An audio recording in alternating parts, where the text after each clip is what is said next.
So let's get to some questions. Poďme teda ku niektorým otázkam. There are some questions that you wrote for Jo Ann, A niektoré otázky ste napísali pre Jo Ann. and she will be having a question period tomorrow. Ona bude mať čas na otázky zajtra. So if you have more for her, you can give them sometime before tomorrow. Ak máte pre ňu ďalšie otázky, dajte do zajtra ich vedieť. Okay. Are you giving me the easy ones only, or the hard ones? Okay. These are hard questions. You're asking some very hard questions. Niektoré otázky ste sa pýtali ako veľmi ťažké otázky. So I will put them up here on the shelf with the rest of them if I can't answer. Okay. Čiže ak nebudem vedieť zodpovedať, tak si ich založím do toho svojho šuplíka.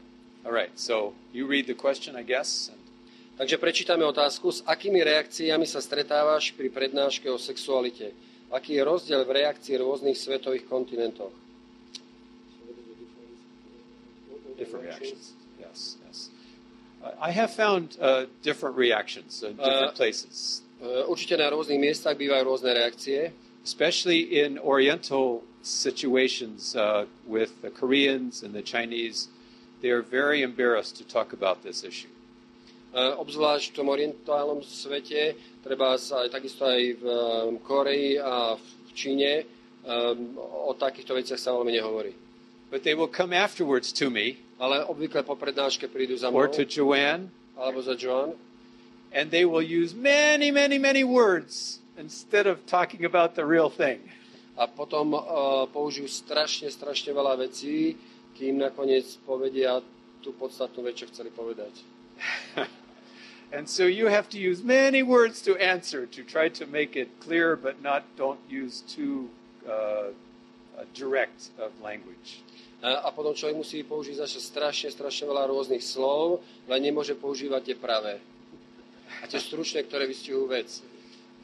But I'm finding there is more openness in our church everywhere to be able to talk straight about this subject. Ale myslím, že v dnešnej dobe sa vo všeobecnosti ujíma akási väčšia otvorenosť, že sa hovorí priamejšie o veci. There was a time when we were not admitting that we had problems like incest among Adventist church people. Boli obdobia, kedy bolo veľmi ťažké hovoriť treba o veci ako zneužívanie detí v našom prostredí. But now it's becoming apparent. We have the same problems in our church that they have elsewhere. Ale a dnes je to zrejmé, že niečo podobného, alebo to isté máme v podstate ako problém aj my v cirkvi, nielen tí iní. And we can't hide them under the rug. A jednoducho nemôžeme to skryť pod koberec. Okay, is this one? Ďalšia otázka. Je rozdiel medzi cudzoložstvom a smilstvom? Aký?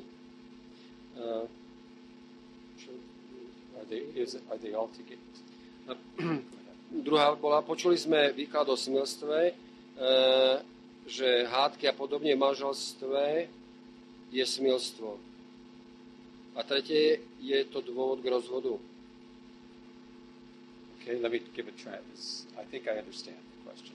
The first one, the difference between adultery and the more general term for yes. Čiže tá prvá, rozdiel medzi cudzoložstvom a smilstvom.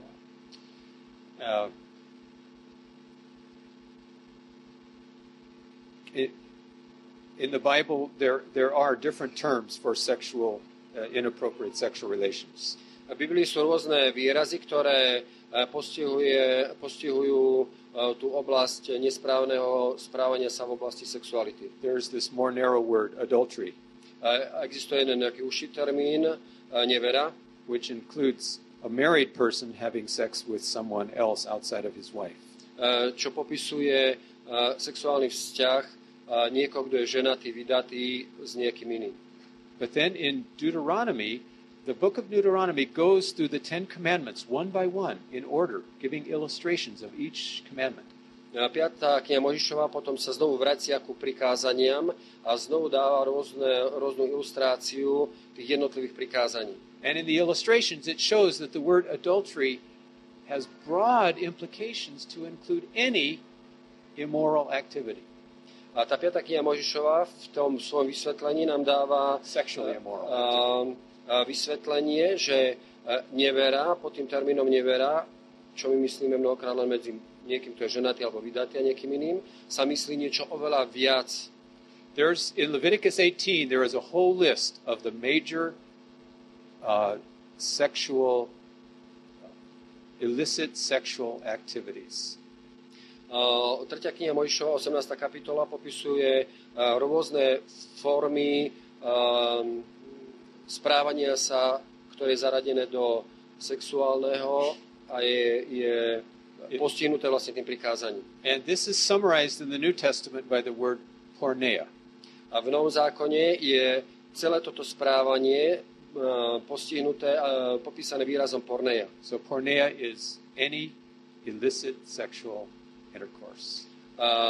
Porneia znamená akýkoľvek druh nesprávneho sexuálneho správania sa. However, there is a distinction between sex with marriage and sexuality that is sexuality between unmarried people. Napriek tomu Biblia popisuje určitý rozdiel medzi sexuálnym vzťahom medzi niekým, kto je ženatý alebo vydatý, a ľuďmi, ktorí nie sú. That is not listed in that chapter of Leviticus 18. Toto nie je zahrnuté v tom texte 3. Mojžišovej 18. kapitoly. It's true that the divine ideal is to have sex after the marriage. Je určite pravdou, že ideálom Božím je mať sexuálny vzťah po vstupe do manželstva. But in Deuteronomy 22, it describes two unmarried people having sex. Ale 5. Mojžišova 22. kapitola popisuje sexuálny vzťah ľudí, ktorí nie sú zosobášení. And there's no death penalty for that. A za toto nie je trest smrti. What's the penalty? Čo bolo trestom? They should get married. Oni sa mali zobrať. And if the dad thinks that this is not a good, the dad or the girl thinks that this is not a good husband for her, ak treba to dievča si myslí, že toto nie je dobrý muž pre ňu, then they don't have to get married. Potom sa nemusela vydať. But the boy has to pay the bride price for this wife just as if he had married her. Ale ten chlapec musel zaplatiť veno také, ako keby si ju bol zobral. But he doesn't get her. He doesn't have her as wife, but he still has to pay. Napriek tomu, že ona sa nestala jeho ženou, ale on to musel zaplatiť. So God is trying to say, men, unmarried men, you cannot just love a woman and then leave her without consequences. A Pán Boh tým hovorí, že jednoducho nemôžeš sa milovať so ženou bez toho, aby si niesol dôsledky. You either have to take care of her by marrying her, treba, aby si ju zobral, aby sa o ňu staral, or you have to pay 9 months of wages. Alebo musí zaplatiť 9-mesačnú mzdu, so she can be taken care of. Aby bolo o ňu postarané. The second part says quarreling is considered adultery. I'm not sure when I said that. I don't think I said that. Tá druhá otázka hovorila o tom, že hádky v manželstve, že to je niečo podobné ako smilstvo. Ja som si nevedom, že by som niečo podobné povedal. Maybe you're thinking of what Jesus said when he said, even if you think impure thoughts, you are committing adultery in your heart. Ono, že ste mysleli na ten text Pána Ježiša Krista, kedy povedal, že ak človek zle zmýšľa o tej žene, tak v podstate vo svojom vnútri sa dopustil smilstva. But in Matthew 5 and Matthew 19, there is only one permission, one thing that can give permission for a divorce. Ale u Matúša v 5. a 19. kapitole je veľmi jednoznačne povedané, že existuje len jeden dôvod pre rozvod. And that is illicit sexual intercourse with someone that is not your wife or not your husband. A to je nedovolený sexuálny vzťah, ktorý s niekým druhým človekom, ktorý nie je tvoj manžel alebo tvoja manželka. And Paul adds one more case. A apoštol Pavol pridáva ešte jeden ďalší dôvod. In 1 Corinthians 7. V 1. Korinským 7. kapitole. If you're married to someone that is not a Christian, not a believer, ak si ženatý alebo vydatá s niekým, kto nie je kresťan alebo veriaci človek, and they go away and they abandon you, a on ťa opustí, odíde od teba, then you are free. Potom si voľný, slobodný, aby sa mohol vydať oženiť. Okay, how about this one? Oops. Ďalšia otázka. Stanovisko písma ku telesnému vzťahu, nahote, nie nevyhnutne sexu. Pred prvým manželstvom, v prípade rozvodu, pred druhým manželstvom. Okay, I'm not quite sure what this is saying here. Nie som celkom istý, že či tomu dobre rozumiem. But I think it's asking how far is too far. Ale možno, že sa niekto pýta, že ako ďaleko môžeme zájsť. And actually, in Genesis 2, it describes the nakedness which is appropriate between husband and wife. Genesis 2. kapitola popisuje nahotu, ktorá je medzi mužom a ženou. Not outside the marriage relationship. A nie pomimo manželský vzťah. In Deuteronomy 24, 5. kniha Mojžišova 24. kapitola, verses 1 through 4, od 1 po 4, it describes the reason that is given in the Old Testament for a man who gets a divorce. Tam sa popisuje dôvody pre muža na to, aby sa rozviedol. And it literally reads the nakedness of a thing. A tam sa hovorí o nahote veci. And many scholars think this means indecent exposure. If the woman exposes too much of her body parts to someone else besides her husband, then this is reason for divorce in Old Testament times. A niektorí teológovia to vysvetľujú tak, že ak žena necudne odhaľuje niektoré časti svojho tela, to je dôvod pre muža, aby sa s ňou rozviedol. This was not God's reason, this was the reason that was often given. This is not what God permitted. Toto nebol Bohom daný dôvod, ale to je príčina, ktorá je Bohom dopustená. But it shows that there was a very strong consciousness in the Old Testament times about exposing too much of your body to someone that's not your husband or wife. A ten biblický text hovorí o myšlienke, že treba byť opatrný na to, že čo zo seba odhalím pred niekým, kto nie je môj manžel. You go to the Song of Solomon if you want a Bible answer. Ak chcete ísť mať biblickú odpoveď, choďte do knihy piesne Šalamúnova. The first 3 chapters describe the courtship. A prvé 3 kapitoly popisujú vzájomné chodenie dvoch ľudí. There's no sexual activity there, sexual intercourse. Nie je tam popísaný žiadny sexuálny styk. But there is some touching. Ale sú tam určité dotyky. There is some caressing. Some intimacy. Je tam určitá intimita. God doesn't give a specific rule. Nie sú tam popísané špecifické pravidlá. He just gives the principle, don't awaken love before it's time. Jednoducho je tam hovorené, neprebuďte lásku skôr, než je jej primeraný čas. Some apply this very differently. Niektorí ľudia to aplikujú odlišne. My daughter decided not to kiss. Moja dcera sa rozhodla, že nebude sa boskávať. Until the wedding kiss. Až po svadobný bosk. I was proud of her. Ja som bol na to hrdý. But I kissed before my wedding.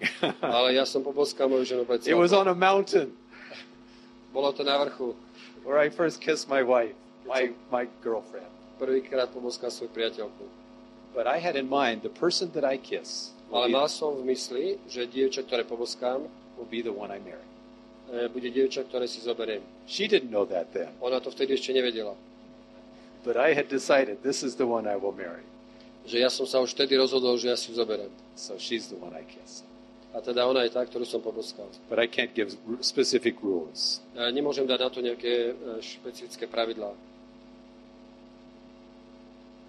Ďalšia otázka.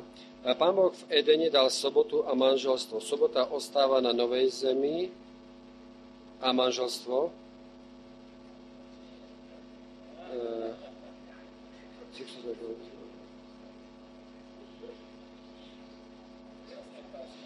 A druhá ešte otázka na tom liste, prosím vás, prepáčte, ja som musím povedať, že sexualita je Bohom uznávaná,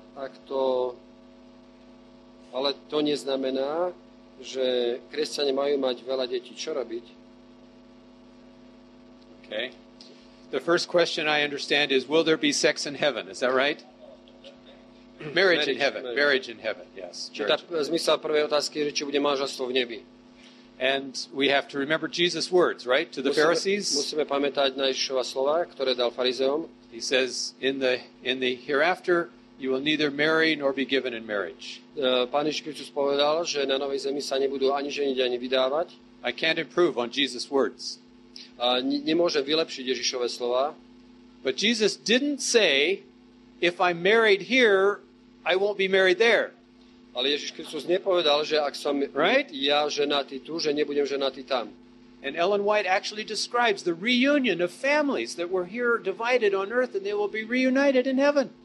Sestra Whiteová popisuje to, že rodiny, ktoré boli rozdelené tu na tejto zemi, budú zjednotené opäť v nebesiach.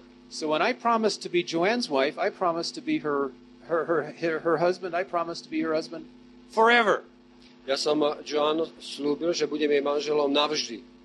And I'm planning to stay married for eternity if God lets me.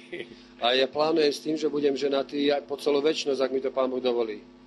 But Ellen White gives very wise counsel about this whole subject of marriage and sex in heaven. Ale sestra to dáva pomerne jasné vysvetlenie o veci manželstva a sexuality v nebesiach. She basically says, we don't know. A v skutočnosti hovorí, my nevieme. And so we should not try to speculate about something God hasn't revealed.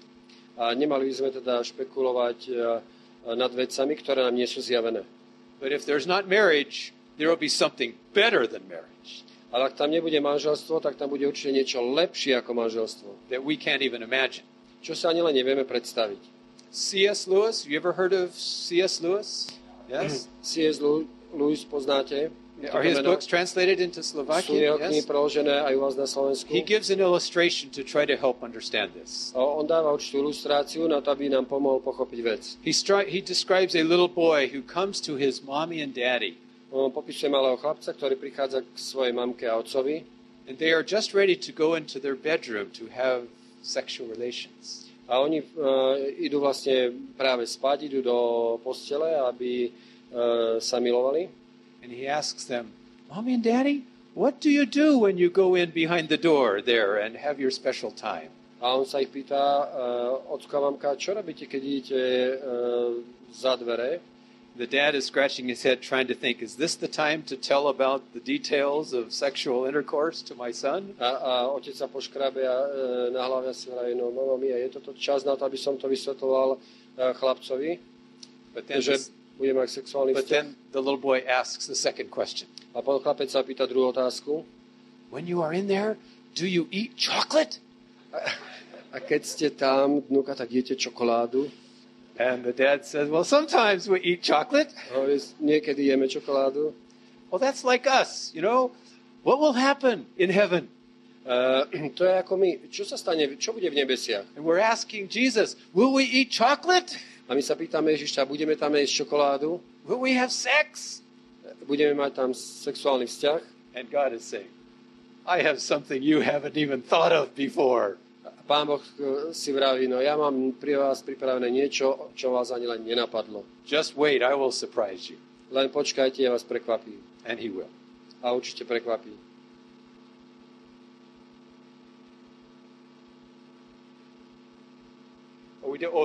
The second part, if sex is biblical, how can we not have many children? Is that the idea? Yeah. Is it talking about contraception then, maybe? Yeah. Yes. Tá druhá otázka bola o tom, že ak je to Boží zámer mať sexuálny vzťah v kresťanskom prostredí, čo robiť, aby sme nemali veľa detí. The Bible does not tell us we must have children. Biblia nám nehovorí o tom, že my musíme mať deti. It's a blessing that he gives in Genesis 1. To je požehnanie mať deti, ako je to napísané v Mojžišovej 1. kapitole. Did you also notice he says, be fruitful and multiply and fill the earth? Všimli ste si v tom texte takisto napísané, že ploďte sa, množte sa a naplňte zem. You know, that may imply that there may come a time when the earth is full. A to zahrňa myšlienku, že môže nastať čas, kedy tá zem už bude naozaj naplnená. Which we may not think of having 12 or 15 or 20 children anymore. Čo môže pre nás znamenať, že nemusíme mať 12, 15 alebo 20 detí. First, there will always be people like Jan Moran who have 5 children. Samozrejme, že budú sem tam ľudia, and ktorí budú Jiří mať Moskala who has 5 children. 5 detí, ako napríklad Jirka Moskala. And that's okay. To To je v poriadku. God hasn't told us how many children to have. Pán Boh nám nehovorí o tom, že koľko detí máme mať. But if he gives us the freedom not to have children. Ale on nám dáva takisto slobodu nemať vôbec deti. The main purpose of sex, as we said yesterday, is not children, but the joining of a husband and wife in one. Prvoradým zámerom a hlavným zámerom sexuálneho vzťahu nie je mať deti, ale budovať vzťah medzi mužom a ženou. So if you decide not to have children, there are ways you can prevent conception. Ak sa ľudia rozhodnú, že nechcú mať deti, sú rôzne spôsoby, ako zabrániť počatiu. And the Bible is not opposed to any contraceptive that does not kill the unborn child. Biblia nie je proti žiadnej takej antikoncepcii, ktorá nezabíja nenarodené dieťa, počaté dieťa. So you need to find a contraceptive that keeps the egg and the sperm from coming together. Teda ak chceme sa držať biblického princípu, tak mali by sme použiť takú antikoncepciu, ktorá zabraňuje k tomu, aby vajíčko sa so spermiou nemohlo stretnúť. When the egg and sperm come together to form the zygote, we have life. We have a human life that should not be killed. Kedykoľvek prichádza k spojeniu vajíčka so spermiou, dochádza k zygote, to je termín pre počiatočné štádium vývoja človeka a toto by sme mali chrániť, lebo to je v podstate počiatok človeka. Otázka, existuje vôbec jasný biblický princíp opätovného neviem prečítať. Viete niekto, Janko, poď prečítať. I cannot read this word. I do not understand. Existuje vôbec jasný biblický princíp. Existuje vôbec jasný biblický princíp opätovného, respektíve znovu zosobášenia sa rozvedeného človeka? Okay. Yes. The accounts we have is Matthew 5 and Matthew 19. Radu, ktorú nachádzame v Biblii, Matúš 5. kapitola, Matúš 19. kapitola. And the basic principle is the church, what we have in the church manual. Pre praktický dôvod v cirkvi máme aj cirkevnú príručku. If you are married and your spouse commits adultery, ak je niekto ženatý a váš manželský druh sa dopustí nevery, then you have the right to divorce that person and to remarry. Potom má človek právo sa rozviesť a znovu sa oženiť, vydať. You're not commanded to do it. Nie je prikázané to urobiť. Hosea 2 provides another way, and that is forgiveness and reconciliation. Hozeáš nám hovorí o druhej alternatíve, o možnosti zmierenia a odpustenia. But God gives permission. Ale Pán Boh dáva dovolenie. But if you divorce without that reason of marital unfaithfulness for the partner, ak človek je rozvedený pre nejaký iný dôvod, ako je nevera v manželstve, then I do not see biblical grounds for remarriage. Potom nevidíme biblický dôvod pre uzatvorenie ďalšieho manželstva. What I would suggest is if you divorce and neither of you are married again, you get back together. Ja by som ale určite doporučoval ľuďom, že ak sa aj rozviedli, ale ani jeden z nich sa nevydal alebo neoženil, tá druhá strana, vždy je lepšie, keď sa tí ľudia znovu zmieria. And let the flame of Yahweh fill your lives with love again. A nech dovolia, aby ten oheň Hospodinov naplnil opäť ten vzťah. We're almost out of time. Time? Okay. All right, we have some more questions. Máme ešte niektoré ďalšie otázky. I will give them to my wife and let her answer them tomorrow. How's that? Ja ich dám mojej manželke, aby ona zodpovedala zajtra. Thank you for your good questions. Ďakujeme za vaše dobré otázky. And we have many on our shelves, but God will answer them all someday for us. Mnohé si necháme v tom našom šuplíku a jedného dňa Pán Boh nám ich snáď zodpovie.